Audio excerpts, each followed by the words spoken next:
Welcome back to a video that was on my to-do list for a while. Yeah, the Age 3 two-player tier list, Heroes and Wonders.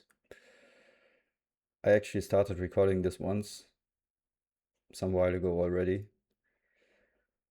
And yeah, this Age 3 tier list is just a bit awkward because every single hero and every single wonder actually uh, fulfill the criteria that they can win you the game in the right moment. And yeah, then it kind of comes down to um, maybe redefining how this tier list works, because in the other videos I try to um, yeah, measure, find a measure for the value they bring, and then their ceiling value, ceiling of the value, and the floor of the value, and then it was kind of a good criteria. And here I think we have to like look at how often it happens that they win you the game in the right moment, maybe something like that. So I will just do it by intuition, more or less, and let's see what I find to talk about those leaders. It's yeah, let's see. This is definitely an awkward age for a tier list, I would say. I said in the first video already that Through the Ages is maybe mm, not the best game for the concept of a tier list anyway, but I do still think it has some value, and it's all those both statements are a little more true for H3 as well, or especially. So Einstein, yeah, a lot of people will probably be in B tier. It doesn't. Maybe we set this to C tier even. Yeah, keep in mind again, this is for two-player. Maybe especially H4 leaders are different in between the player counts. It simply doesn't happen that often that you want to swap to Einstein. And then I think he's, yeah, pretty good if you already have a lot of signs. This just doesn't happen that much in two-player games. Um, it's especially good if you win an impact of signs with him, with the extra signs. Yeah, there's some cases where he brings good value, but that doesn't happen that often. One upside he has, and that is true for all the leaders that we are going to talk about, is a lot of H3 leaders are actually worse than the best H2 leaders in the two-player count. So Shakespeare and Bach especially, and Gaudi, for example, sometimes Darwin, they bring more value than most of the H3 leaders can actually even come up with. That means that that leaders, not transitional leaders, but leaders that give value in a concentrated amount of time, tend to have their use cases. So that's true for Einstein. If you have 20 signs lying around and a lot of civil actions, and these cases do happen, then you can produce 9 culture in that one turn, the last turn that you elect him. Or you produce something like 15 culture in the 2 turns that you play him, just by tax. So that does happen, and that increases the use case of a leader like Einstein, and also drops. I think they can go next to each other more or less. They do similar things. Maybe drops might even be left of him because yeah, he just produces more culture than Einstein per tech. You don't play Einstein for the income in most cases, and then Einstein jobs also has this use case where you fix happiness, can be relevant sometimes. Yeah, they fulfill a similar role, but jobs just produce more culture. And yeah, Einstein has those cases where where income is relevant and where an iconoclasm happened and you do want to play an income leader, and then his ceiling rises above jobs definitely, but in this short-term scenario, I think jobs is sometimes just more valuable. Gates, yeah, Gates is this thing, even in two-player, when H3 starts and Gates is next to a computer and you get both, then you might just have won the game. And then again, there's some cases where even then I don't want to swap to Gates because Shakespeare has 3 pairs going and produces 6 culture per turn. And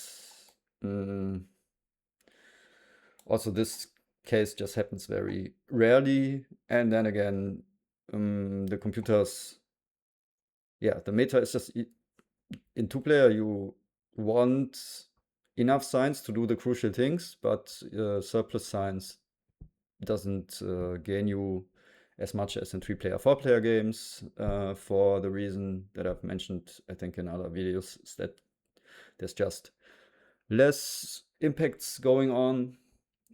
You need to draw the impacts yourself exclusively because no one, your opponent will not start to play impacts that reward your civilization. So yeah, this high science approach is just in most cases not that relevant. So where does he go?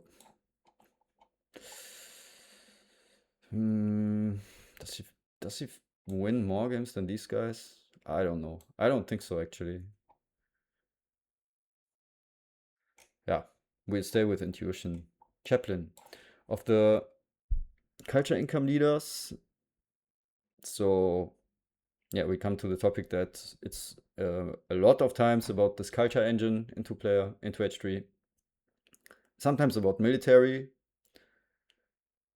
of course, but the culture engine approach is the dominant one. Yeah, in a more militaristic game, Chaplin's actually quite good. One opera, Chaplin gives you 2 happy faces, you can start defending your culture lead. If you need to catch up a lead against someone who went super greedy, then Chaplin is oftentimes not enough. But maybe sometimes he's the only Hollywood leader, then he's the best. Because yeah, Hollywood's the big payoff regarding the wonders. So yeah, let's say let's yeah, set the premise for B tier leaders like Chaplin, I think. Gandhi, yeah.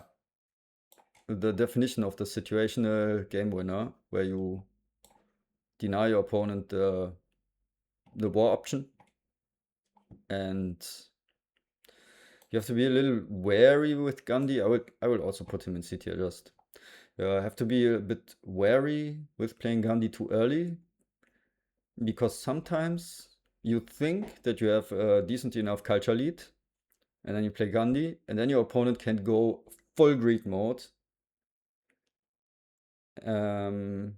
Yeah, and Gandhi just produced 2 culture per turn. That's often not enough. His culture doesn't scale with any wonders. So yeah, there are some games being lost because you are because people elect Gandhi too early and make the game too easy for the opponent. Your opponent can literally start to disband all his military, and that's a lot of population. Even if it's only like 3 warriors that he had, then he has 3 extra population all of a sudden for his multimedias and movies.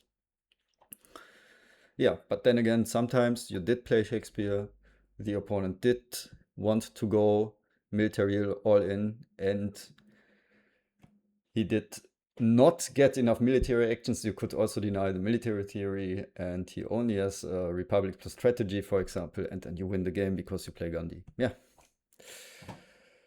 Fleming. So that's definitely an A-tier leader. He is one of the leaders that does give a better pay, or produce more value than the H2 leaders, presumably, or at least as much. If you have movies and multimedia, you produce 6 culture per turn, which do scale with wonders, with internet and Hollywood. So yeah, his ability to look at the cards is super valuable. If you do it twice, even if you do it once, a lot of information. And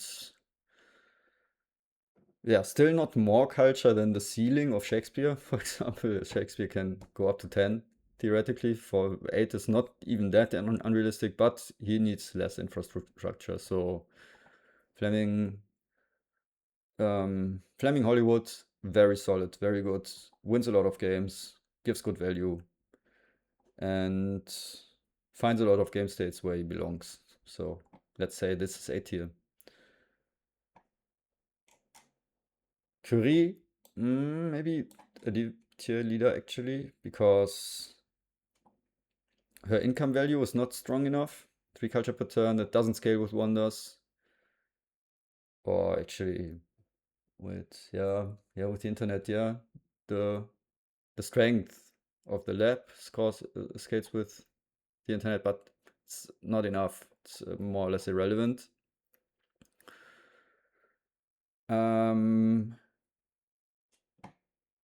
Yeah, and then she's a more or less an income leader. And I've talked about it's not that relevant for 2-player games. And then she also doesn't concentrate her value. Overall, the value is not good enough. She's a very interesting leader in theory. I think in 3-player, 4-player, especially, she does have her spots where she shines. I would like to see a minor buff. I think even then she would be super okay. In 2-player, I can honestly not remember having been happy to play Curry like ever. And every time I did try and think, okay, maybe in this case she's good enough or she's the right play, it wasn't enough to win the game. I think maybe I have like a 0% win rate with her actually. Probably exaggerated, but yeah, she's not good enough in 2-player. You can more or less ignore her.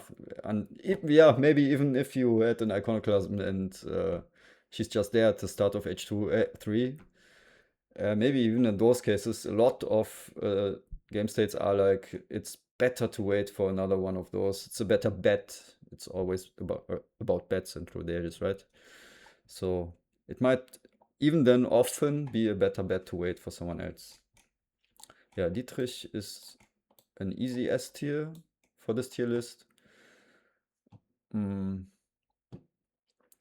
She fixes all, she does everything more or less.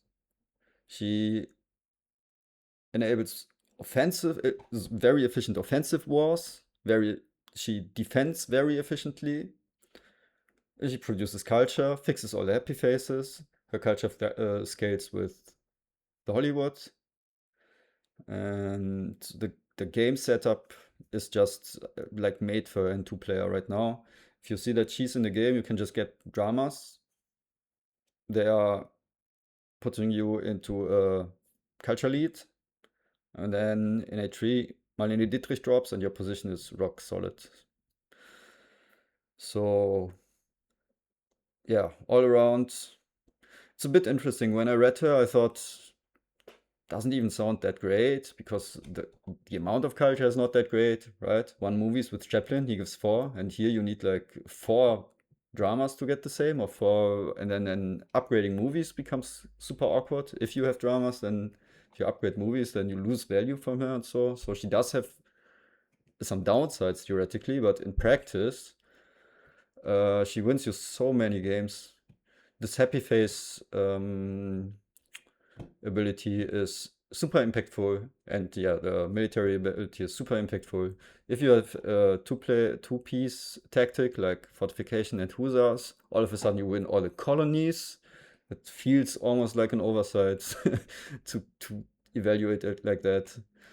I mean, it's okay that it's in the game, but it's it's a little absurd when you build a cannon and build 8 just with 1 cannon. It's yeah, I don't know if such things are so healthy for a game. Yeah, easiest here. Nelson Mandela. Mm, yeah, maybe here. I don't know. Yeah, also just not good enough. Culture doesn't scale with wonders. And it's clunky to get him sometimes. Hmm. But as I said at the beginning, true for every leader. In some game states, he will be the right choice. And then what this is does feel good. Obviously, a civil action into culture per turn. Um, yeah, you will find some situations where you want to play Mandela, but not that often. And yeah, if it's here, here, or here, I cannot really tell you. My gut feeling. I said I just go with the gut feeling. Yeah, let's keep him there. Kubota, yeah, Kubota has this upside that he has this 8 culture that he just gets, even if you don't have any bread and circus, team sports, whatever. He has this upside that he still gets this 8 culture, so you can take him in hand. Have to yeah, remember electing him in the penultimate turn, and then you get 8 culture. Period. If you do have team sports, it can happen, right? Then you can even yeah, go for a big internet with some pro sports.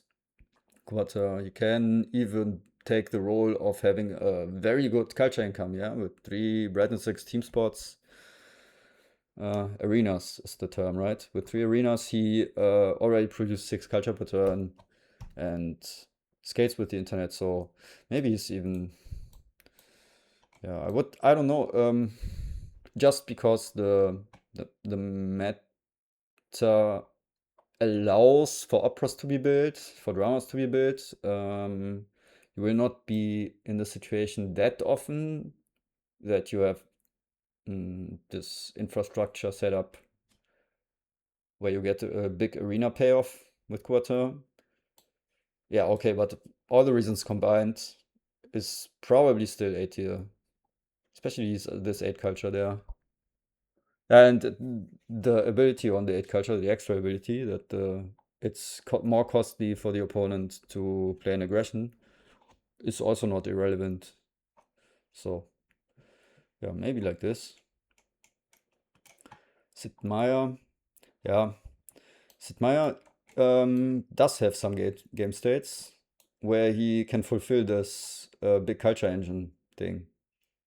It's more or less maybe a similar game state to Gates, where you have the computers early, and then Sid Meier not that far away from that, and then he does have one of the highest culture producing ceilings, and if then there's an internet in the game, that does scale with that. So Sid Meier can compete in a culture race. So yeah, maybe the reason why I think it's better than Gates, because with Gates you need to do that and then still build the culture engine.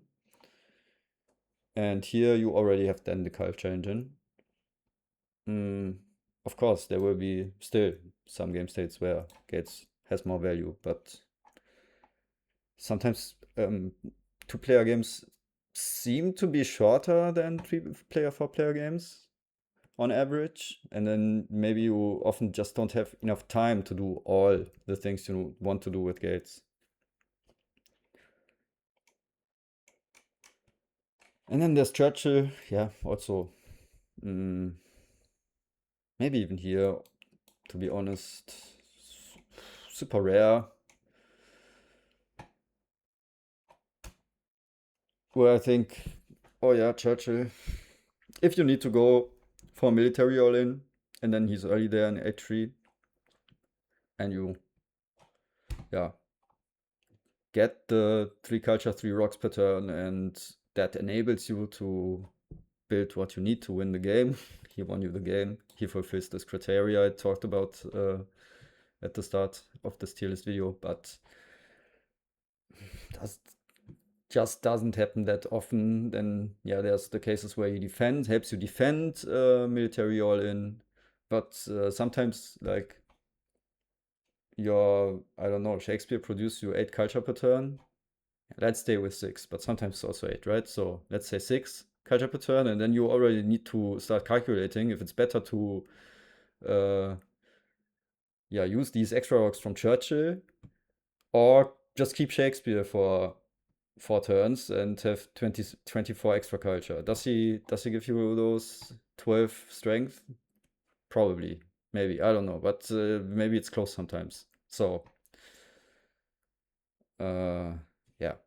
Doesn't happen that often that I think. Churchill is the guy that I need. State building. Yeah. Maybe like B tier. It has a pretty high ceiling. Mm, but it's a bit like, yeah, if you go for the ceiling, then you won the game anyway. If you are better than your opponent in all the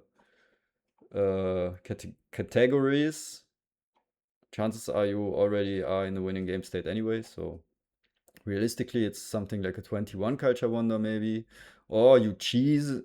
Yeah, you squeeze or maybe squeeze in that one efficient play where you go up to 28. And then it's solid. The high upside is that it's only one civil action to build. And yeah, but it's not the wonder that you look at the start of the game. It's one of the middle of the pack, I would say, like the definition of a fast food chains, more or less. And maybe these are even not B, but rather C tier, like these in a two-player game, because the other high scaling ones are just that much better. Yeah, maybe like here. This is always 20 culture for 16 rocks, and that's not good enough. Don't look at these wonders. Yeah, of course there are some game states where it's good enough, but it's yeah rarely about those who gets the fast food chains. No. It's about who gets the Hollywoods often, more often than not. That's often a coin flip deciding the game. That tells you the difference between those. That's easily S tier. The entire meta says, look at Hollywood. Is it there? Can I build a 50 culture Hollywood in the end of the game? And it happens very consistently that the Hollywood is worth 50 culture in the end. Fleming scales with it. Chaplin scales with it. Dietrich scales with it. And Bach and Shakespeare also scale with it. So yeah, internet is right next to it. I would also call it S tier. Those are the two wonders that scale the best with all the leaders. But the Hollywoods, yeah, maybe we do it like this for clarity because the Hollywood's the better option. The internet has the upside. Maybe that's a bit cheaper. The two rocks can make a difference. But this has the higher ceiling. Yeah, then again, this scales a bit better with some more options. So in some game states, maybe also the internet is just at least as good or even better than Hollywood. Yeah, this is obvious, no? But in general, it's this order. And the red cross is super weird. I don't, yeah, like this wonder. In my opinion, it's a bit of a randomizer. So it's just too easy to have 15 food available, or let's say 12.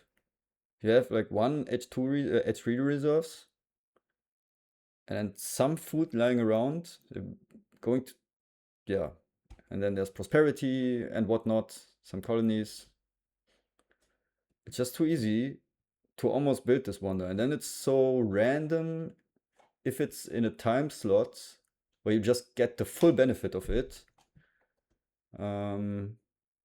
Yeah, where you, I don't know, already had the Hollywood or the internet or some wonder in H3, you already have it in hand, and then you have a lot of civil actions in architecture, and you can just say, ah, okay, cool. The red cross dropped in a way where I can just finish the wonder, take it, and build 3 stages or even 4. And that is too impactful for what it does for the benefit. So yeah, in theory, I think it sounds interesting. In practice, more often than not, I feel like it's super random. Yeah, who gets value from this and how much value this gives to the player that happens to be there in the right moment. Yeah. So it's hard to rate. It's kind of impactful. You do look at the wonder.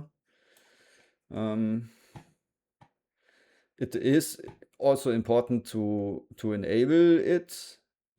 So what I just explained. So to have some food lying around then, or some plants, some reserves. Yeah, it's not that rare also to have a republic and just have two H3 reserves available. That's already 8 food, and you already only need 4. You rarely build the wonder, uh, yeah, fully. I rarely see all the 5 steps, but even 4 steps is already that good. Yeah, yeah, maybe like 8 here even impact wise. And then it also has those cases where it just passes the row because it's too early. It's such a timing sensitive thing. Probably that is what I don't really enjoy about this. Manhattan Project, yeah, let's put it here. I think it's self-explanatory. It says 13 strength. The culture gain for the science rating is more or less irrelevant. Of course, it's fun to build a civilization where you get a lot of culture also from that. Does happen, but super rare. And then it's yeah, it enables some war options that you wouldn't have otherwise. It defends some wars that you couldn't otherwise. So yeah, it has some impact, but it's not that big. Some trivia in the board gaming arena times, I think there were a lot of fan-made expansions, and Manhattan Project was one of those cards in one of those expansions. Don't ask me which one, but it worked different. I think it said no one can declare war on you, and all the current wars stop. Something like that. It was crazy. They changed it to 13 strength. Spaceflight, yeah, it's just like better fast food chains, or worse fast food chains even. It's like similar. And United Nations also, maybe even, yeah, it's similar. It's similar. I don't have a compelling reason to say one of those is maybe one tier even lower. They are all similar. This is more often than not even only 16, and then sometimes 26 because you choose a 10 culture impact with it. Yeah. Then again, often if you win an impact with it, um, you could have also just played that impact. So you want to build that in the last turn of the optimal time to build an H3 wonder is the last turn of the game. And then sometimes you evaluate an impact that you maybe could have played otherwise also. So the cases where it truly gives you those extra impact points, and um, then this amount still being something like 10 is very, very rare. Yeah, yeah, something like this, I would say. Let's zoom out a bit. I would say it's something like this. Yeah, as I said, it's a bit of a weird age for a tier list. And I think that's it. Did cross it off my to-do list. Shout out to some people. Yeah, Peter, you made me do it with your message. Um, Let me know if you want, maybe if you are interested in I don't know, maybe a strategy guide or something for Through the Ages. I actually have some project like that in the back of my mind for a while, but I don't really find the motivation. But apparently, I'm prone to external motivation. So some people tell me, "Hey, what about that strategy guide that focuses on several aspects?" Most of all, maybe mentality, the mentality you need for this game. Then let me know it, and maybe I can take that motivation and get productive with it. Okay, I think that's it. Thanks for watching, guys. See you in the next one.